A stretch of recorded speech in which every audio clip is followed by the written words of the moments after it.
마가복음 11장 1절에서 11절 말씀.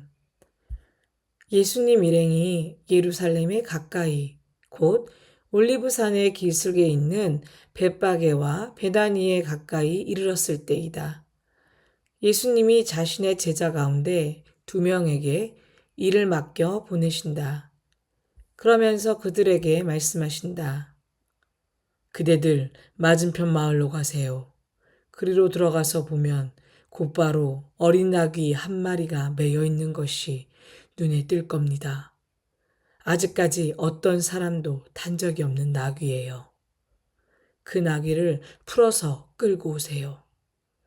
왜 이렇게 하느냐고 묻는 사람이 있으면 이렇게 대답하세요. 주님께 그것이 필요합니다. 그리고 곧바로 다시 여기로 돌려보내실 것입니다. 2 제자가 떠나가서 보니 어린 나귀가 문에 매여 거리 쪽 바깥에 있는 것이 눈에 띄었다. 그들은 그 나귀를 푼다.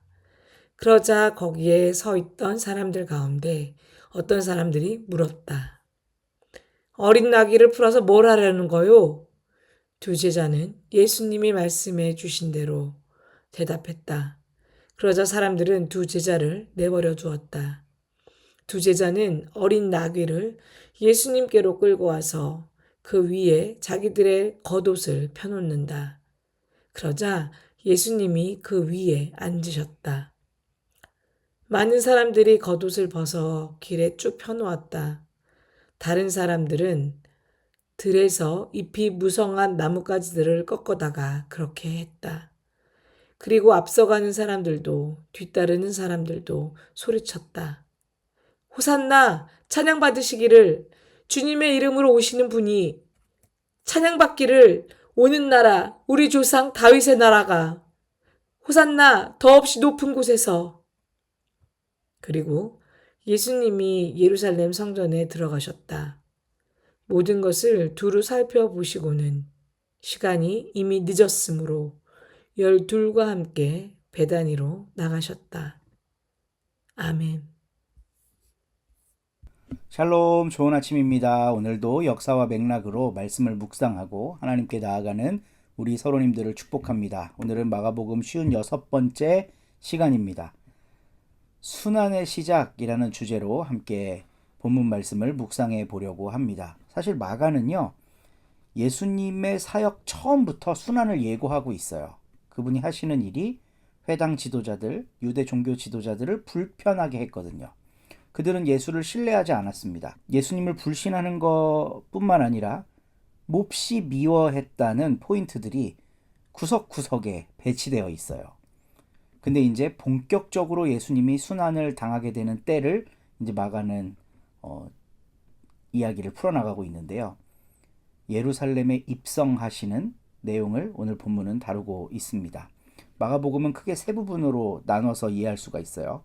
사역의 초기, 세례받고 이랬던 내용, 그리고 그 다음에는 유대 전역과 유대 바깥을 다니시면서 제자들과 함께 벌이셨던 여러 가지 사역들, 그리고 이제 세 번째가 예루살렘으로 들어오시면서 가르치시고 행하셨던 일들, 이렇게 세 부분으로 나뉘어 있다고 볼 수 있습니다. 이제 마지막 파트에 우리가 다다랐습니다. 예수님이 예루살렘 입성을 하세요. 복음서들이 이 과정을 거의 비슷하게 다룹니다. 약간의 정보의 차이들은 있지만 마태복음은 낙이 2마리라고 하고 마가복음은 새끼낙이 1마리라고 하고 이런 정보의 차이는 있지만 예수님이 예루살렘에 입성하신 과정들은 거의 유사하게 묘사를 해요. 근데 이 예수님의 예루살렘 입성은 순환의 시작을 알리는 겁니다. 결국 예수님은 이 예루살렘에서요, 2가지 죄목을 받아요. 첫 번째로 대제사장 앞에서는 신성모독의 죄를, 그리고 로마 법정에서는 유대인의 왕이라는 죄패를 부여받습니다. 막 대제사장이 옷을 찢으면서 내가 뭘 얘기를 더 들을 게 뭐 있냐, 참담하다, 저자가 하나님의 이름에 먹칠을 했다, 이러면서 예수님에게 신성모독의 죄를 뒤집어 씌우고요. 로마 법정은 예수님한테 사형 판결을 내리고 예수님의 십자가 위에 푯말에다가 유대인의 왕이라고 붙여놓죠. 이거는 당신이 유대인의 왕입니다 라고 존중하는 게 아니에요. 왕을 참칭한 반역 죄인이다 라고 붙여놓은 거예요. 그러니까 결국 예루살렘에 들어오셔서 예수님의 마지막은 이렇게 마무리가 된단 말이죠. 근데 오늘은 굉장히 역설적으로 예수님이 예루살렘에 들어가실 때 엄청나게 많은 군중들이 기쁨과 추종에 환호를 해준다는 겁니다. 그 환호를 받으며 예루살렘에 입성하시지만 결국은 조롱과 괴롭힘의 소리들 가운데 성을 나오시게 되죠. 죽어서요. 오늘 본문에서 좀 유의 깊게 살펴봐야 되는 거는 예수님이 예루살렘을 둘러보셨다는 거예요. 예루살렘 입성은 예수님과 성전 당국이 갈등하는 드라마가 펼쳐지는 무대입니다. 예수는 성전에 들어가셔서 모든 것을 둘러보심으로써 예루살렘의 종교적 상태를 파악하셨을 거예요. 근데 둘러보신 모든 일들이 마음에 드는 게 하나도 없었던 겁니다.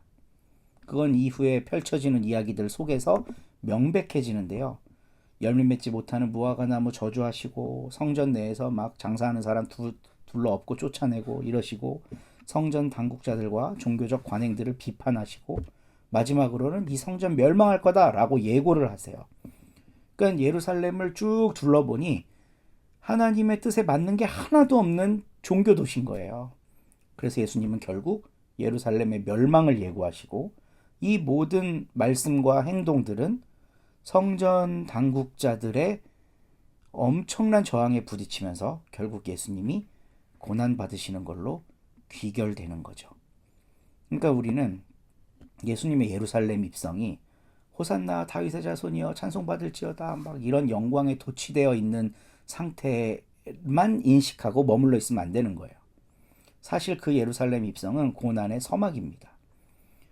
지난주 주일날 말씀을 통해서도 우리가 나누었지만 우리는 영광스러운 예수님을 바라보고 그분을 경배하고 그분을 예배하고 이러는 신앙생활에 아주 익숙해져 있거든요. 근데 고통당하실 예수를 바라보고 신앙인으로서 내가 가야 되는 길이 저거구나 라는 거가 참 어렵고 잘 교회에서 가르쳐지지 않는 내용인 것 같아요. 그래서 오늘 말씀을 함께 묵상하면서 나는 어떤 예수에 꽂혀 있고 어떤 예수를 바라보고 있는가? 영광 받으실 예수님께만 집중하고 있는가? 아니면 고통당하시는 예수의 그 삶과 가르침을 바라보고 있는가? 이런 묵상을 함께 하며 성찰의 시간을 가졌으면 좋겠습니다. 오늘도 좋은 하루 되세요.